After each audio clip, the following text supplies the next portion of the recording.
Halo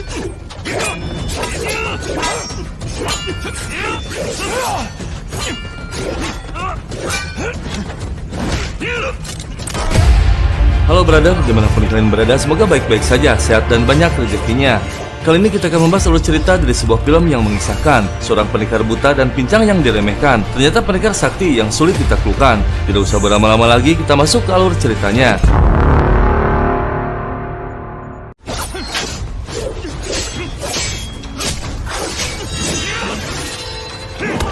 Kisah berawal ketika penyerangan dilakukan pasukan Guanming di pangkalan militer Qi atas perintah seorang bangsawan Wukong bernama Xuan yang menyebarkan isu bahwa keluarga Qi telah mengkhianati negara. Dari penyerangan tersebut tersisa seorang tentara yang masih hidup bernama Gui Bei, kini menjadi pengemis buta dan pincang.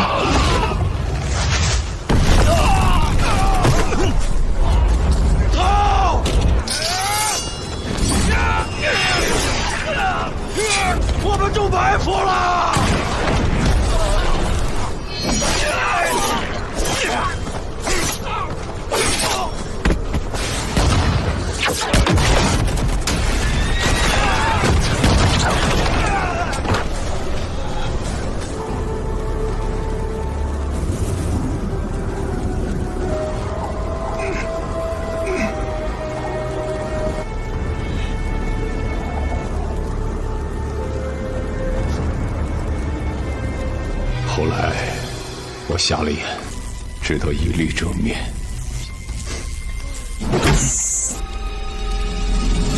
Suatu hari, pewaris muda dari keluarga Senju bernama Yao memberinya semangkuk bubur dan menyediakan tempat tinggal di gudang kayu miliknya. Gui Bei terbangun setelah mendengar keributan dan mendapati seseorang tergeletak dengan luka di lehernya. Dia pun masuk ke dalam rumah keluarga Senju untuk memeriksa keadaan dan mendapati tubuh anak kecil, yaitu adik dari Yao.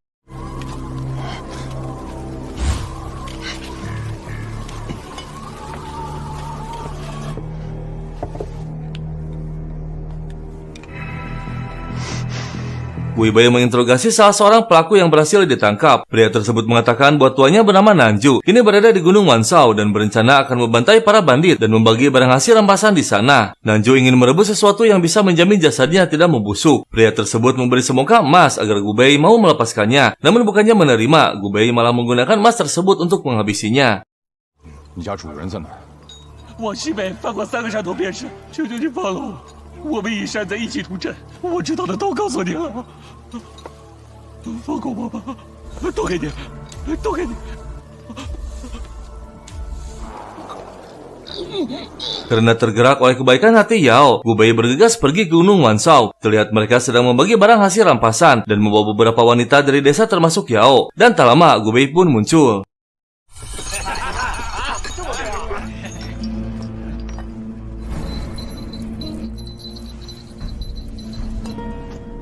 杀了他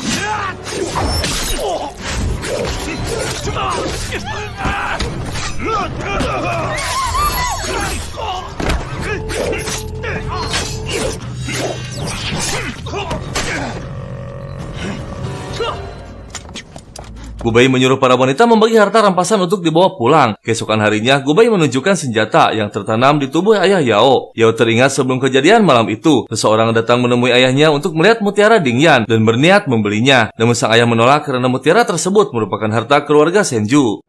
我想起来了，说要看夜明珠。此乃我镇家之宝，南家主，不可。 再会。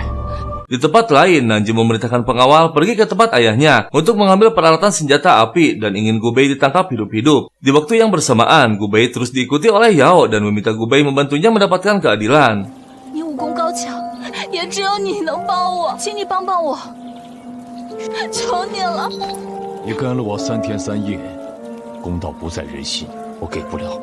是非凭实力，那你看我这样子。现在以我的因果。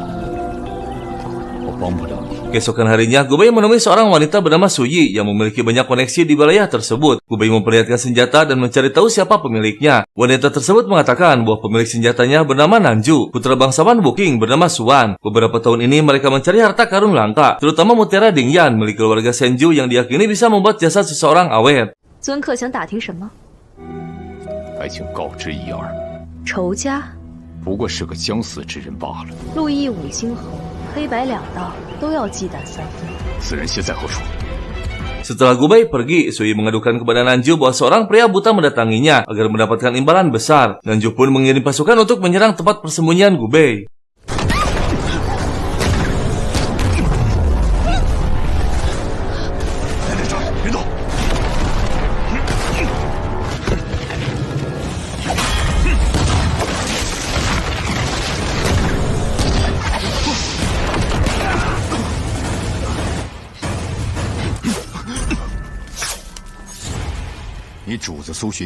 Gubei bertanya kepada salah satu anak buah Nanju dan alasan menginginkan mutiara Dingyan. Pria tersebut menjelaskan bahwa Nanju menderita penyakit yang tidak bisa disembuhkan dan hidupnya akan segera berakhir. Seorang peramal mengatakan agar mengumpulkan aura spiritual agar jasadnya awet. Gubei menyuruh pria tersebut menyampaikan pesan kepada Nanju bahwa dia sendiri yang akan datang menemuinya dan melemparkan kalung miliknya.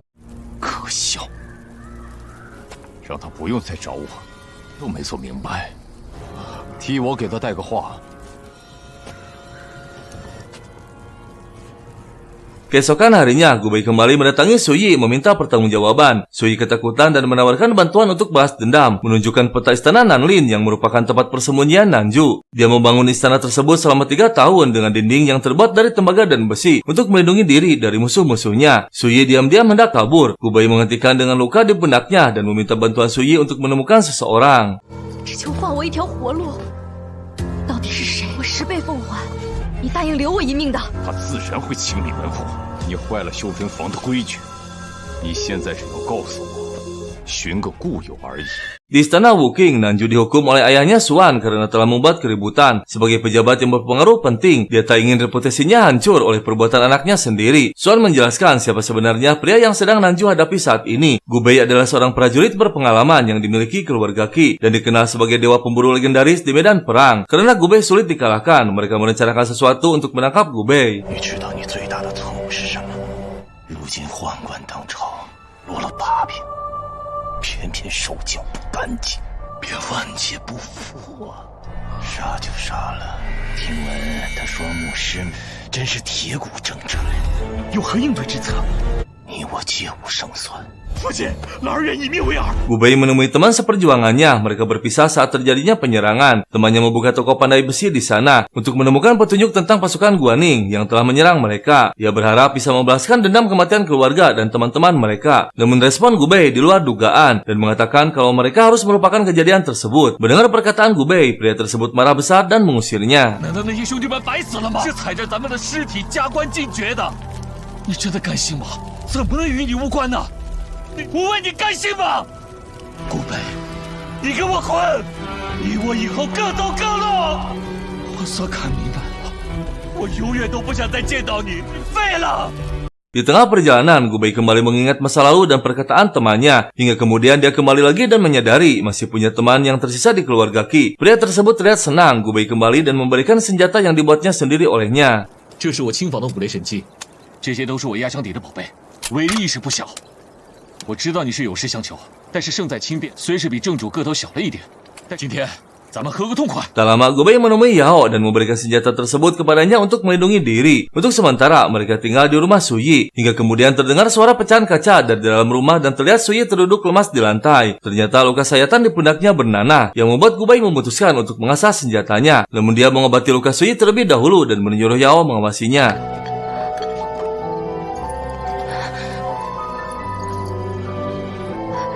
他的伤口化脓了，给他上点药。我不敢。我去磨磨刀，看好他。 Gubei teringat kembali kejadian saat penyerangan dulu. Amarahnya muncul setelah lama terpendam dan akan menuntut keadilan untuk penduduk kota Qi dan seluruh anggota keluarga Lan yang tewas secara tragis.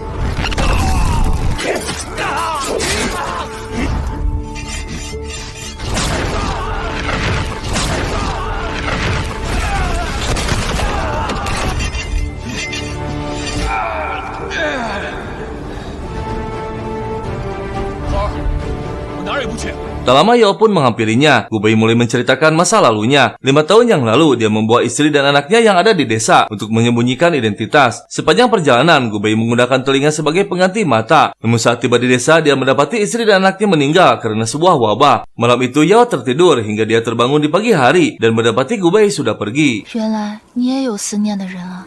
最挂念的还是他们。我早见人陷害，远离是非，不眠不休，但还是晚了。可到最后，他们再也听不到了。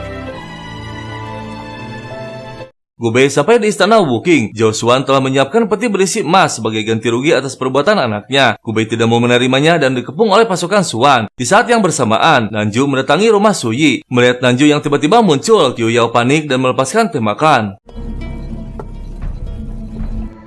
由着逆子任性，犯下了滔天罪过，还他一条人命，赔得起吗？好。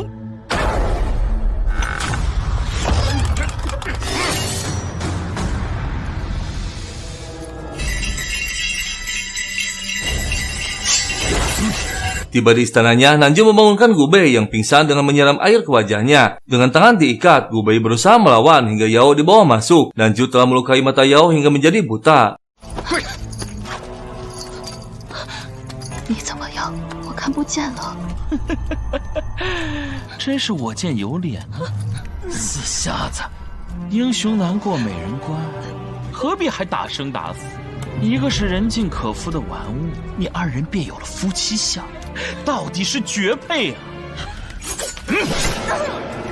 Tubuh Gubei dilumuri dengan tanah liat. Nanju berniat menjadikannya patung untuk melindungi arwahnya saat meninggal nanti. Saat tubuhnya mulai dimasukkan ke dalam perapian, ia menggerakkan tangan kirinya yang sedari tadi menggenggam granat kecil hingga perapian tersebut hancur dan ia terpental keluar.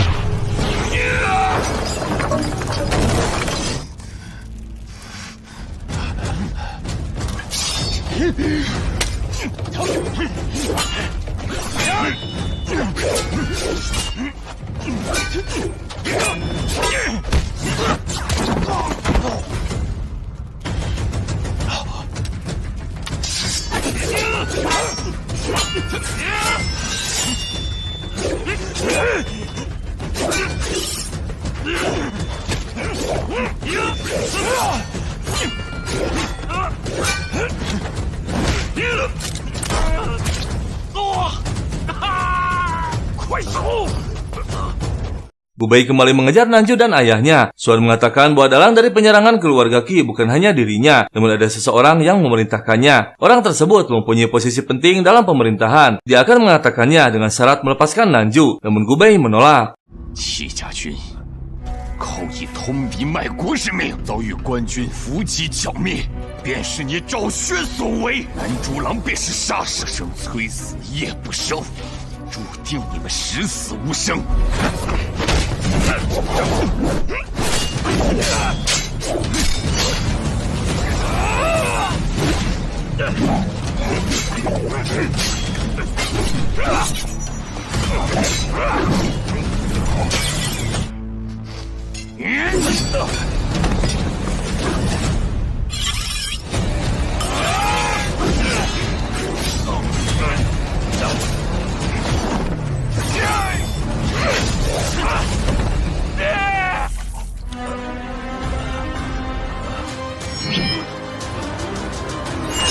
Dan akhirnya Gubei membuat makam untuk Yao di samping makam ayah dan adiknya. Saat dia pergi, terlihat arwah Xuan dan Nanju sedang tertunduk di depan makam tersebut. Dan kisah film pun selesai.